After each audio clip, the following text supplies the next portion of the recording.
Hi எல்லாருக்கும் வணக்கம்.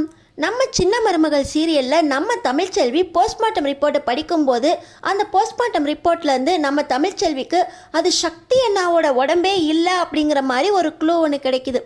அப்படி நம்ம தமிழ்ச்செல்விக்கு என்ன க்ளூ ஒன்று கிடைச்சிச்சு, அதை வச்சு நம்ம தமிழ்ச்செல்வி எப்படி சக்தியை கண்டுபிடிக்க போகிறாங்க தெரிஞ்சுக்கிறதுக்கு இந்த வீடியோக்கு ஒரு லைக் போட்டுக்கோங்க. ஸோ பார்த்திங்கன்னா நம்ம தமிழ்ச்செல்வி போஸ்ட்மார்ட்டம் ரிப்போர்ட்டை படிக்க ஆரம்பிக்கும் போதே அந்த டாக்டர் வந்து போஸ்ட்மார்ட்டம் ரிப்போர்ட்டையும் வாங்கிடுறாரு.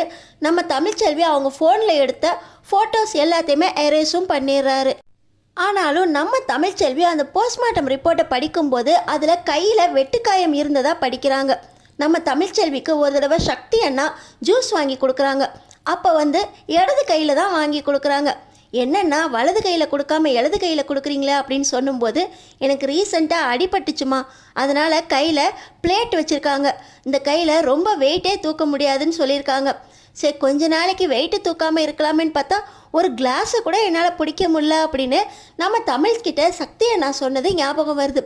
அப்போ சக்தி அண்ணாக்கு வலது கையில் பிளேட் ஒன்று வச்சுருக்காங்க. இங்கே வலது கையில் வெட்டுக்காயம் இருக்கிறதா நம்ம போஸ்ட்மார்ட்டம் ரிப்போர்ட்டில் படித்தோம். வெட்டுக்காயம் இருந்துச்சுன்னா அந்த இடத்துல பிளேட் இருக்கிறதா போஸ்ட்மார்ட்டம் ரிப்போர்ட்டில் போட்டிருப்பாங்களே, இவங்க ஏன் போடலை அப்படின்னு நம்ம தமிழுக்கு சந்தேகம் வருது.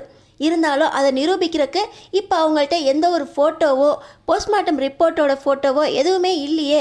நம்ம தமிழ் ஒரே குழப்பத்தோடையே நடந்து போய்கிட்டு இருக்காங்க. வாடிப்பட்டிக்கு பஸ்ஸும் வராதுன்னு சொன்னதுனால ஆட்டோ பிடிக்கிறதுக்காக இருட்டுக்குள்ளே நடந்து போய்கிட்டு இருக்கும்போது அந்த வழியாக நீதிமான் வந்துடுறாரு. நீ தானம்மா தமிழ்ச்செல்வி, டாக்டருக்கு படிக்கிற, காலையில் தான் உன் புருஷனை பார்த்து எல்லா உண்மையும் சொன்னேன். ராஜாங்கத்தை வெளியவே கொண்டு வர முடியாது, நல்லா வசமாக மாட்டியிருக்கான், அவன் பறஞ்சது 10 வருஷம் ஜெயிலில் இருப்பான்னு சொன்னேன். ஆனால் உன் புருஷன் குதின்னு குதிக்கிறான்.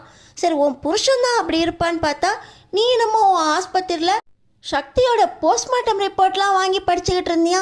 இந்த திருட்டு பொழப்பெல்லாம் பொழைக்காதீங்கம்மா, கொலகார குடும்பம், நீயாவது தப்பிச்சு வெளியே வந்துட்டியேன்னு சந்தோஷப்பட்டுக்கிட்டு இருந்த, நீ மறுபடியும் அந்த குடும்பத்துக்குள்ளே நுழையிறதுக்கு இல்லாத விஷயத்துலலாம் தலையை விட்டுட்ருக்கியே அப்படின்னு இந்த நீதிமான் நம்ம தமிழ்ச்செல்வி கிட்ட பேசுகிற மாதிரி அப்படியே மிரட்டுறாரு. நம்ம தமிழ்ச்செல்வி, நீங்கள் என்ன பேசுகிறீங்க, நீங்கள் யாருன்னு எனக்கு தெரியாதே அப்படின்னு சொல்ல, யாருன்னு தெரியாமலா உன்னோட மாமனார் ராஜாங்கத்துக்காக அரசியல் பிரச்சாரம் பண்ணுறதுலே இறங்கின, உன்னை வச்சு தானே போடவ அரசியல்லையே ராஜாங்கம் ஜெயிச்சான், தன்னோட மருமகளை டாக்டருக்கு படிக்க வைக்கிறான், பெண்ணுரிமை பேசுகிறான் அப்படின்னு சொல்லி தானே போடவ ஜெயிச்சான். இந்த தடவை ஒரு கொலையை பண்ணிட்டு உள்ளே போய் உக்காந்துருக்கானே, அந்த அரசியலில் அவனுக்கு எதிராக நின்ன எதிர்கட்சிக்காரனே நான் தான் அப்படின்னு இந்த நீதிமான் சொல்ல, இப்போ எங்கள் மாமா ஜெயிலுக்கு போயிட்டாருன்னு குதிச்சுக்கிட்டு இருக்கீங்களா அப்படின்னு நம்ம தமிழ்ச்செல்வி கேட்குறாங்க. என்னம்மா எந்த ஒட்டும் இல்லை உறவும் இல்லைன்னு சொல்லிட்டு இப்போ மாமா கீமான்லாம் பேசிக்கிட்டு இருக்க, உன் வேலையை பாரு, இந்த அரசியல்லாம் நீ நுழையாதா அப்படின்னு இந்த நீதிமான் பேச, நம்ம தமிழ் இவங்க அரசியல்லாம் இவங்களுக்குள்ளேயே வச்சுக்க வேண்டியது தானே, என்கிட்ட வந்து எதுக்கு பேசணும் அப்படின்னு ஒன்றும் புரியாமல் நம்ம தமிழ் நடந்து போய்கிட்டு இருக்காங்க. அப்போ தான் அவங்களோட மேடம் சொன்னது ஞாபகம் வருது. இன்னும் 6 மாதம்தான் இருக்குது செமஸ்டருக்கு, ஒழுங்காக ப்ரிப்பேர் பண்ணுற வழியை பாருங்க அப்படின்னு சொன்னது ஞாபகம் வர, ஜென்னியும் கல்யாணம் ஆனதுக்கப்புறம் அதுக்கு முன்னாடி கூட கிளாஸை அட்டென்ட் பண்ணலையே, அவளையும் நம்ம காலேஜுக்கு கூப்பிட்டு வருவோம், அவளோட படிப்பும் கெட்டு போயிடுச்சு, சக்தி அண்ணா இறந்ததுக்கப்புறம் அவள் வாழ்க்கையே கேள்விக்குறியாக இருக்குது அப்படின்னு சொல்லி நம்ம தமிழ் ஜென்னியை பார்க்கணும் அப்படிங்கிற முடிவோட ஜென்னி வீட்டுக்கு போகிறாங்க. ஆனால் ஜென்னி நம்ம தமிழ் வந்திருக்கான்னு தெரிஞ்ச உடனே, நான் உன்னையெல்லாம் பார்க்க விருப்பமே இல்லை, காலையில் தானே உன் புருஷன் வந்து கத்திட்டு போனான், என் வாழ்க்கையவே நீங்கள் நாசம் பண்ணிட்டீங்க, இங்கேருந்து போயிருங்க அப்படின்னு அதே போல் தமிழையும் விரட்ட பார்க்குறாங்க. ஆனால் நம்ம தமிழ், நான் அதை பற்றி பேச வரல ஜென்னி, நீ உன் வாழ்க்கையே வீணாக போயிடுச்சின்னு கத்திக்கிட்டு இருக்க, இதுக்கு மேலே நீ படிக்கணும், நானும் சேதுவை விட்டு பிரிஞ்சு படிப்பு ஒன்று தான் நான் வாழ்க்கையின் குறிக்கோள் அப்படின்னு சொல்லி படிக்கிறதுக்காக வந்திருக்கேன், நீயும் வா, நீயும் உன் வாழ்க்கையில் படிக்கிறத முன்னாடி எடுத்துக்கோ அப்படின்னு நம்ம தமிழ் வெளியே இருந்தே சொல்ல, ஜென்னி அங்கே கதறி அழுகுறாங்க. இப்போ நம்ம தமிழ், அழுவாத ஜென்னி, நான் உள்ளே வரேன் அப்படின்னு சொல்லிட்டு உள்ளே வர, ஜென்னியோட அம்மா, நீ எதுக்குடி உள்ளே வர, என் பொண்ணோட வாழ்க்கையவே நாசம் பண்ணிட்டீங்களே, மாமனாரும் மருமகளும் ஒன்றா சேர்ந்துக்கிட்டு கல்யாணம் பண்ணி வைக்கிறேங்கிற பேரில் இப்படி என் மருமகனையும் கொண்டுட்டு இப்படி என் மகளை தன்னந்தனியாக நிற்க விட்டீங்களே, நீங்களாம் நல்லா இருப்பீங்களா அப்படின்னு ஜென்னியோட அம்மா சொல்ல, இல்லைம்மா ஜென்னி இனிதான் தைரியமாக இருக்கணும் அப்படின்னு நம்ம தமிழ்ச்செல்வி சொல்லி, ஜென்னி நான் உங்ககிட்ட கொஞ்சம் பேசணும் அப்படின்னு கூப்பிட்றாங்க. ஜென்னி நான் இப்போ படிக்க வர சூழ்நிலையில் இல்லை, என் மனசு ஃபுல்லாக சக்தி தான் நிறைஞ்சிருக்காரு, இதுக்கு மேலே என்னால் படிக்க முடியாது அப்படின்னு அழுகுறாங்க. இல்லை ஜென்னி, எனக்கு ஒரு முக்கியமாக ஒரு எண்ணம் வந்துச்சு. நம்ம சக்தி கூட பேசும்போது சக்தி கையில் பிளேட் வச்சுருக்கதா சொன்னார், உனக்கு ஞாபகம் இருக்கா அப்படின்னு கேட்குறாங்க. ஆமாம், அவருக்கு கையில் அடிபட்டுருச்சுன்னு அங்கே பிளேட் வச்சாங்க. அதுக்கப்புறம் தான் அவருக்கு அந்த கையை தூக்கி கொஞ்சம் ஏதாவது செய்ய முடிஞ்சிச்சு. இப்போ சக்தி எதுக்கு பேசுகிற அப்படின்னு நம்ம ஜென்னி கேட்க, இல்லை ஜென்னி, நமக்கு ஒரு உடம்பு கிடைச்சதா சொன்னாங்களே, அதோட போஸ்ட்மார்ட்டம் ரிப்போர்ட் பார்த்தேன். அதில் வலது கையில் வெட்டிக்காயம் இருக்குன்னு போட்டிருக்காங்களே தவிர அந்த உடம்புல எந்த ஒரு பிளேட் வச்சதா எந்த ஒரு ரிப்போர்ட்டுமே சொல்லலையே அப்படின்னு நம்ம தமிழ் சொல்கிறாங்க. நான் உடம்பெல்லாம் ஃபுல்லாக செக் பண்ணேன் தமிழ், அது சக்தியோடது தான் அப்படின்னு அழுகுறாங்க ஜென்னி.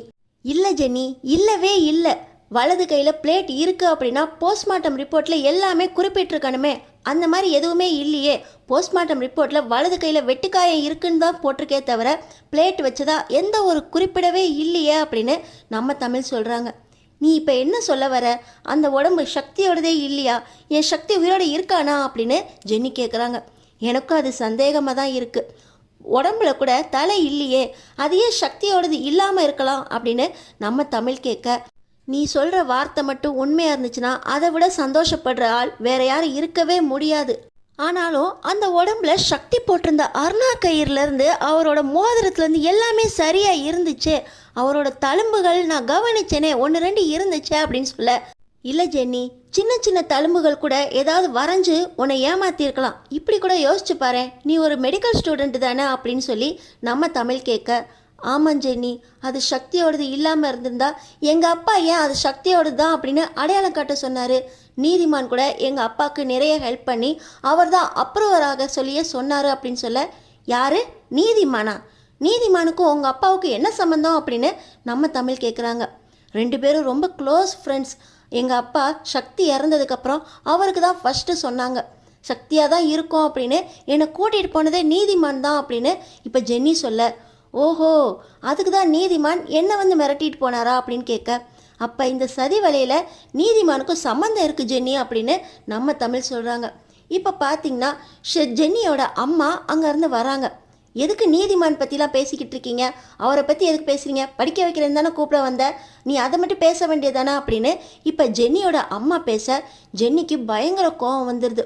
பழம் வெட்டுற கத்தி எடுத்து கழுத்தில் வச்சு வெட்ட போகிற மாதிரி செய்ய, இப்போ ஜென்னி ஜென்னி நீ என்னை விட்டு போயிடாத அப்படின்னு ஜென்னியோட அம்மா வர, எனக்கு ஒரு உண்மையை சொல்லுமா, அங்கே கிடந்த முண்டம் என் சக்தியோடதா அப்படின்னு ஜென்னி கேட்குறாங்க. ஏய், ஒன்றும் பண்ணிக்காதடி, ஒன்றும் பண்ணிக்காதடி, அது சக்தி இல்லை, சக்தி உயிரோடு தான் இருக்கான், இப்போயாவது கத்தியை தூக்கி போடு அப்படின்னு ஜென்னியோட அம்மா அழுகுறாங்க. இப்போ பார்த்தீங்கன்னா கழுத்தில் வச்சிருந்த கத்தியை ஜென்னி அவங்க அம்மா கழுத்தில் வச்சு, ஒழுங்கா உண்மையை சொல்லு, சக்தி எங்க அப்படின்னு கேட்க, அவன் நீதிமானோட கஸ்டடியில் இருக்கான். நீதிமானோட கஸ்டடியில் என் சக்தி உயிரோடு இருக்காரா, அவர் உயிரோடு இருக்காருன்னா அந்த பணத்தை ஏன் அங்கே போட்டாங்க, அப்பா எதுக்கு அது சக்தியோட உடம்பு தான் அப்படின்னு சொன்னாரா அப்படின்னு ஜென்னி கேட்குறாங்க. ஆமாம், அவன் தப்பிச்சு போயிட்டான் அப்படின்னு சொல்லி எப்படியாவது சக்தியை கொல்லணுமேன்னு தேடினாங்க.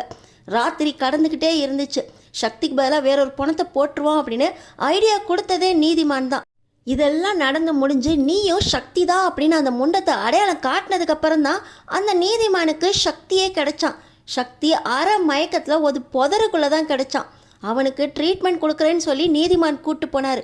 இப்போ அவனை எங்கே வச்சுருக்காங்கன்னெலாம் தெரியாது, ஆனால் சக்தியை கண்டிப்பாக நீதிமான் போட்டுருவார், அது மட்டும் உறுதி. நீ நல்லா இருக்கணும் தானே இதெல்லாம் செஞ்சுக்கிட்டு இருக்கோம், அந்த சக்தி உனக்கு வேணாண்டி அப்படின்னு மறுபடியும் ஜென்னியோட அம்மா சொல்ல, என் வாழ்க்கையை நான் உங்கள்கிட்ட கொடுக்க மாட்டேன், நான் சக்தியோடு தான் வாழ்வேன் அப்படின்னு சொல்லி ஜென்னி கதறி அழுதுகிட்டு இருக்காங்க. இதையெல்லாம் நம்ம தமிழ் வீடியோ பிடிச்சிக்கிட்டு இருக்காங்க.